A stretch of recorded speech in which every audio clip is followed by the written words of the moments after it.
বাজলো তোমার আলোর বেনু, মাতলো রে ভুবন, বাজলো তোমার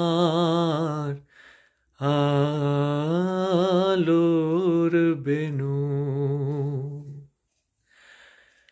আজ প্রভাতে সে সুর শুনে খুলে দিনু মন, বাজলো বাজলো বাজলো তোমার আলোর বেনু। আজ মহালয়া। ছোটবেলা থেকে যে কাজটা করে আসছি সেই কাজটা আমরা বন্ধ করিনি, আমরা নেদারল্যান্ডেও করি। আমরা এখানেও প্রত্যেক বছর নিয়ম করে অন্ধকার থাকতে আমরা কিন্তু মহালয়া শুনি। বীরেন্দ্র কৃষ্ণ ভদ্রের মহালয়া। হ্যাঁ, আমরা তো রেডিও শুনতে পাই না, আমার মনে হয় না এখন কেউ রেডিও শোনে। তো আমরা কোনো অ্যাপ থেকে চালাই, ইউটিউব থেকে চালাই, অন্য কোথাও স্পটিফাই থেকে হয়তো চালাই, কিন্তু শুনি, আমরা নিয়ম করে শুনি, কারণ এই অনুভূতিটা মিস করা যায় না। আজকের দিনটা থেকেই মনে হওয়া শুরু হয় যে দুর্গাপুজো আসছে। হ্যাঁ, মানে এই অনুভূতিটা তো কোনো কিছু দিয়েই রিপ্লেস করা যায় না।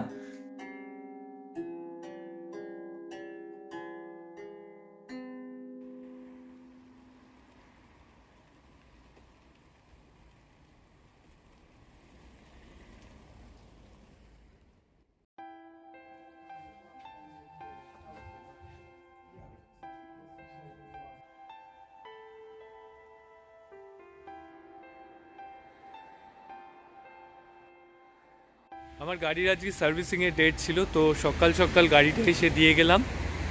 সারাদিন লাগবে মোটামুটি কাজ করতে। আর এখানের একটা ব্যাপার হচ্ছে যে তুমি কত দূরে থাকছো তার উপর নির্ভর করে তুমি যখন গাড়ি সার্ভিসিংয়ে দেবে তখন দুটো অপশান দেয়। নয় তুমি যদি কাছাকাছি থাকো তাহলে একটা সাইকেল দিয়ে দেবে ওরা, আর যদি তুমি একটু দূরে থাকো তুমি সামান্য মাত্র কিছু পে করে আরেকটা গাড়ি নিতে পারো জাস্ট বাড়িতে ফিরে যাওয়ার জন্য। সবসময় যে সার্ভিসিংটা বাড়ির কাছে হবে এরকম তো কোনো ব্যাপার নেই। তো আমার বাড়ির থেকে একদমই সামনে, সাইক্লিং ডিস্টেন্সের মধ্যেই পড়ে আমার সার্ভিসিং করার জায়গাটা, তাই জন্য আমি একটা সাইকেল নিয়ে নিলাম। দেখলে তো সাইকেলটা। তো এবার আমি বাড়ি যাব।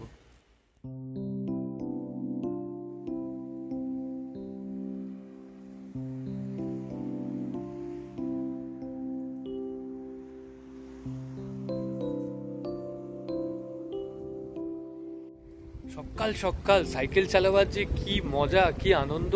আর আজকে বৃষ্টিটাও নেই, যদিও একটু মেঘলা হয়ে রয়েছে, কিন্তু বৃষ্টিটা অন্তত নেই। আর সকালের ওয়েদারটা এত ফ্রেশ, এত সুন্দর, মানে আমার খুব ভালো লাগে সকালবেলা সাইকেল চালাতে।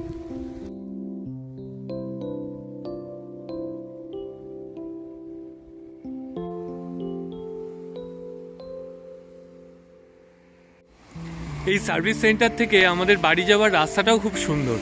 এখানকার এই লাল রঙের সাইকেল পাত দিয়ে সাইকেল চালানো খুব সেফ, খুব আরামদায়ক, কোনো গাড়ি পাশে নেই, এটা আমার খুব ভাল লাগে। এই যে দাগটা, মার্কিংটা মানে হচ্ছে সাইকেলের প্রেফারেন্স আগে। যে কোনো যত গাড়ি আসুক সাইকেল বেরিয়ে যাবে না দাঁড়িয়ে, গাড়ি দাঁড়াবে। গাড়ি যদি দেখে কোনো সাইক্লিস্ট আসছে গাড়ি দাঁড়িয়ে যাবে, সাইকেল দাঁড়াবে না। আজকে চারিদিকটা একটু ভেজা ভেজা, কিন্তু ভাগ্য ভালো কোনো বৃষ্টি নেই। বৃষ্টিটা এবার একটু ধরবে, যা ওয়েদার প্রেডিকশন আছে তাতে বলছে বৃষ্টিটা ধরবে। বৃষ্টিটা আগামী কয়েকদিনের জন্য অন্তত ধরবে। তো এই খবরটা শুনলেই মনটা ভালো হয়ে যায়।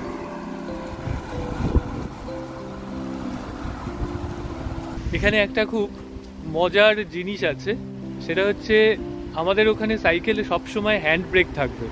তো এখানে অনেক সাইকেল আছে যেগুলোর হ্যান্ড ব্রেক না, পায়ে ব্রেক। যেমন এই সাইকেলটা দেখো, দেখতে পাচ্ছ কোনো হাতে ব্রেক নেই, কিন্তু কিচ্ছু নেই, পুরো ব্রেকটাই হচ্ছে পায়ে। মানে আমি যখন প্যাডেল করছি, প্যাডেল করতে করতে জাস্ট যদি স্টপ করে পেছনের দিকে পুশ করি তাহলে সাইকেল দাঁড়িয়ে যাবে, এরকম।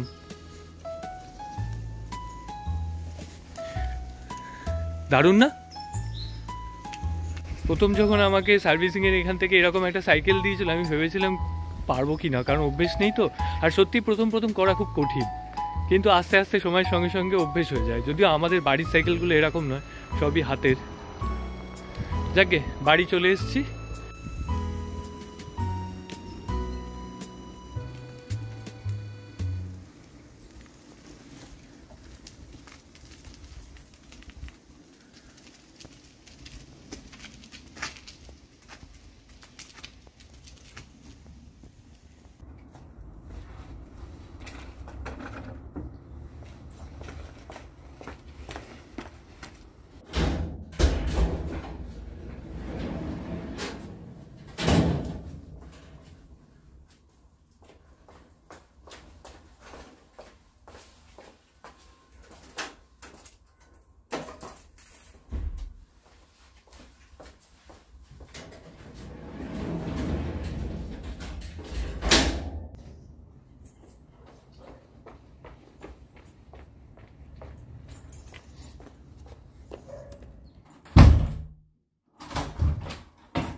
একটু বাইরে গিয়ে দেখি গাছপালাগুলোর কি অবস্থা।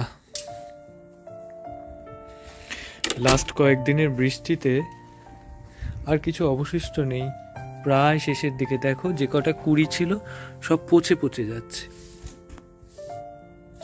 একদম পচে যাবে। এরম ভাবেই আস্তে আস্তে ফুল গাছগুলো গরমের পরে মরে যায়। দেখো জবা গাছগুলো সব কটা কুড়ি যে কটা ছিল, কুড়িগুলো মরে মরে যাচ্ছে। এই গাছটার কালারটাই পুরো চেঞ্জ হয়ে গেল।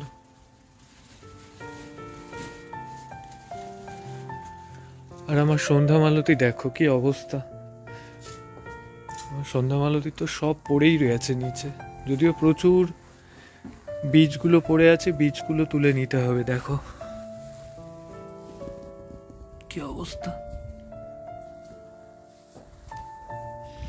এখনো গাছে কটা ফুল আছে, কিন্তু এগুলো আর সোজা হতে পারছে না, নেতিয়ে পড়েছে। কিন্তু প্রচুর সিডস আছে, সেই সিডগুলো আমাকে তুলতে হবে।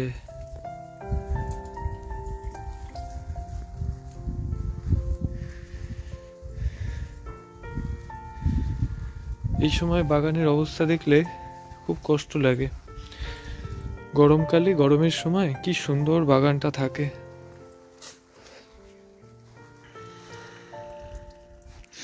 এখন অবস্থা খুবই খারাপ, সব গাছগুলো খুব প্রাণহীন।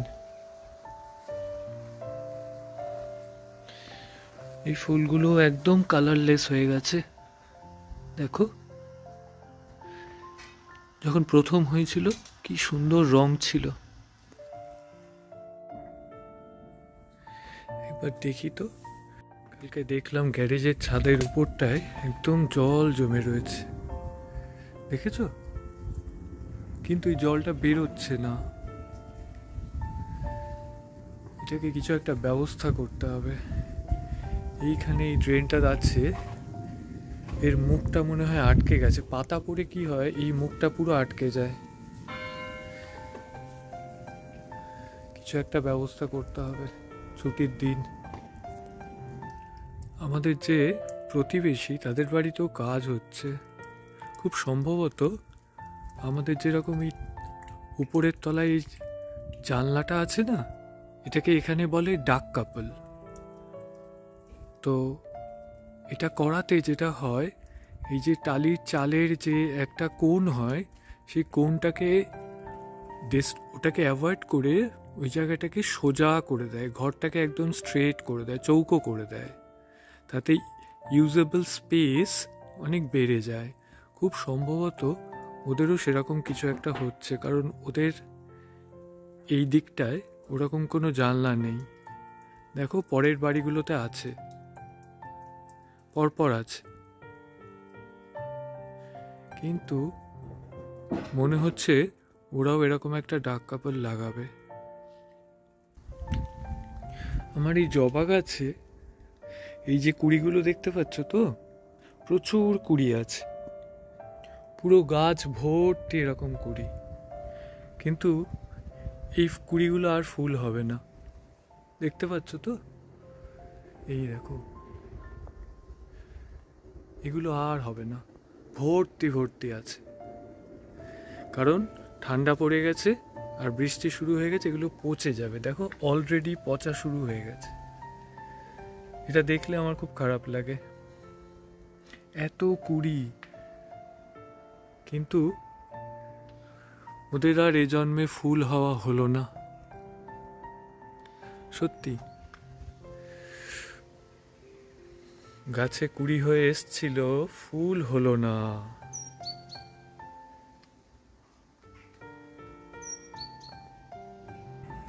শেষ বেলায় এই কটা ফুল অন্তত বাগানটাকে একটু হলেও রঙিন রেখেছে।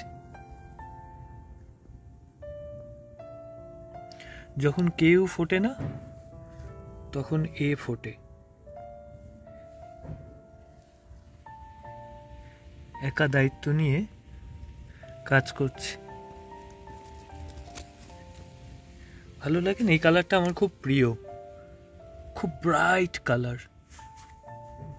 দুপুরবেলা কাজের মাঝে বাড়ি থেকে কাজ করলে একবার বাগানটা ঢু মেরে আসতে বেশ ভালোই লাগে, আমার মনটা খুব হালকা হয়ে যায়। বাগান আমার বড্ড প্রিয়। আমি বাগানে ঘন্টার পর ঘন্টা কাটিয়ে দিতে পারি। দেখো আমি মোহরা তিস্তাকে আনতে এসেছি, কি করছে দেখো মাংকিটা। কোথায় তুই, কোথায় উঠেছিস? এবার নামবি কি করে? নেমে দেখা দেখি। হ্যাঁ ওস্তাদ,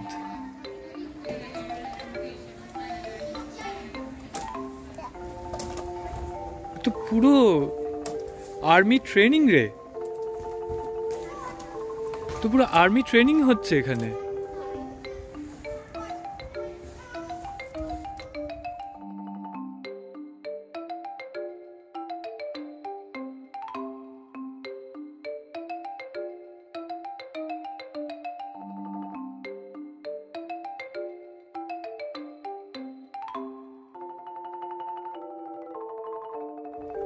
এটা কি, এটা কে তুই বানিয়েছিস?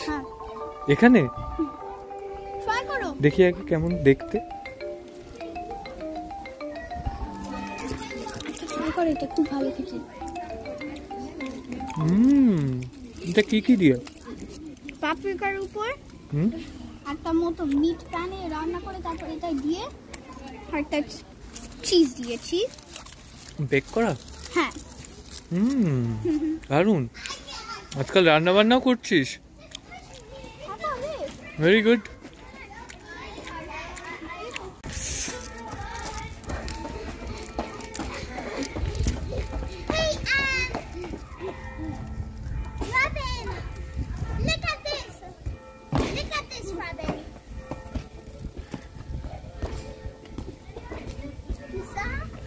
এই করতেই আসে, সারা দিন এই করে যাচ্ছে। এটা দিদি বানিয়েছে, এটা দিদি বানিয়েছে, দারুণ খেতে।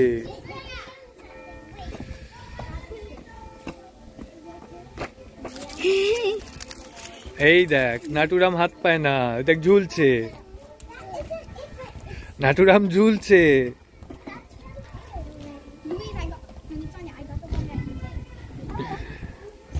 এইবার নাটুরাম পড়ে গেলে কি হবে?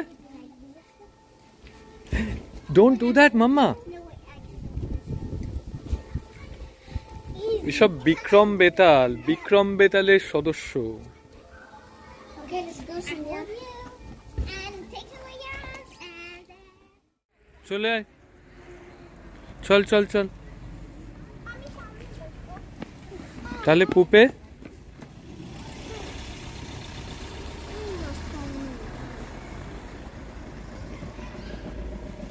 পুপে এই দিকে চলে আয়,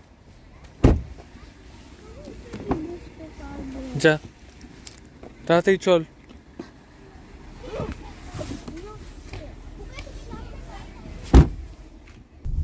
কি করে রান্নাটা করলি? আমি রান্নাটা করেছি আগে। আমরা বেল পেপার নিয়েছি। হ্যাঁ, বেল পেপারটা আমরা একটা হাফ করে কেটেছি।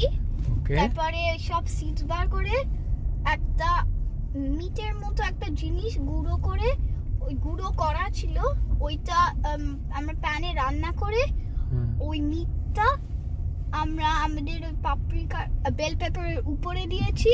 আচ্ছা। তারপরে আমরা একটা মতো প্যানে, প্লেটে না প্যানে? না, যেটা ওভেনে দেয় ও আচ্ছা, ওভেনে রে। ওইটা দিয়েছি। ওইটার উপর আমরা পাপরিকা বেল পেপার গুলো রেখে আমরা ওইটা আমরা ওভেনে দিয়েছি। তারপরে রান্না হয়েছিল। আচ্ছা।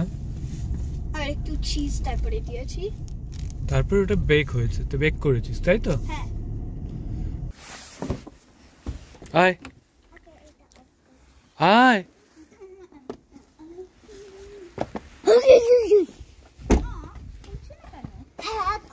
যাও ঘরে যাও।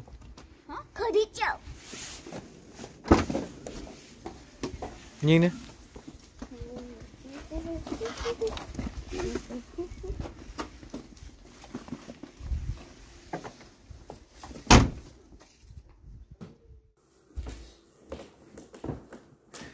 আজকের দিনটা খুব ব্যস্ততার মধ্যে বেরিয়ে গেল। সকাল থেকে অনেক কিছু, অনেক জায়গায় যাওয়া, এরকমভাবেই কেটে যাচ্ছে, এরকমভাবেই রোজ কাটে। কিন্তু তার মধ্যেও আজকের দিনটা স্পেশাল ছিল। আজকে মহালয়া ছিল। মহালয়ার দিনটা সবসময় আমাদের কাছে খুবই স্পেশাল, সব বাঙালির মতো। মহালয়া তো কোনো ইভেন্ট নয়, কিন্তু এটা একটা অনুভূতি। এই যে অনুভূতিটা, এই অনুভূতিটা হয়তো একমাত্র আমরা বাঙালিরাই বুঝতে পারবো, যে মহালয়ার দিন থেকে আমাদের মনের ভেতর কি কি পরিবর্তন আসা শুরু করে। যাই হোক, খুব মনটা খুব আনন্দে ভরে ওঠে এবং অনেক বেশি উত্তেজিত থাকে যে আসছে, সামনেই পুজো আসছে। তো সেই উত্তেজনা নিয়েই সামনের দিনগুলোর দিকে তাকিয়ে আছি। অনেক বন্ধু বান্ধবরা সব এখানকার বন্ধু বান্ধবরা যোগাযোগ করছে। দুর্গাপুজোর 4 দিনের প্ল্যানিং নিয়ে কথাবার্তা হচ্ছে। তো তোমাদেরকে তো এখানকার যতগুলো সম্ভব দুর্গাপুজো দেখানো যায় আমি তো দেখাবই। এখানে প্রায় 8-10খানা পুজো তো হয়, কিন্তু আমি অতগুলোই আমরা যাব না, যাওয়া সম্ভব নয়। কিন্তু যে কটা আমরা যাব সেগুলো তোমাদেরকে অবশ্যই দেখাবো। এবং প্রবাসে দুর্গাপুজো কিভাবে হয়, কেমন করে এরা অর্গানাইজ করে, এইসব সম্পর্ক যতটা সম্ভব ইনফরমেশন তোমাদেরকে যতটুকু জানানো সম্ভব জানাবো এবং দেখাবো। আজকের ভিডিওটা এখানেই শেষ করছি, আর দীর্ঘ করব না। তোমরা সবাই খুব ভালো থেকো, আর দেখা হবে পরের ভিডিওতে।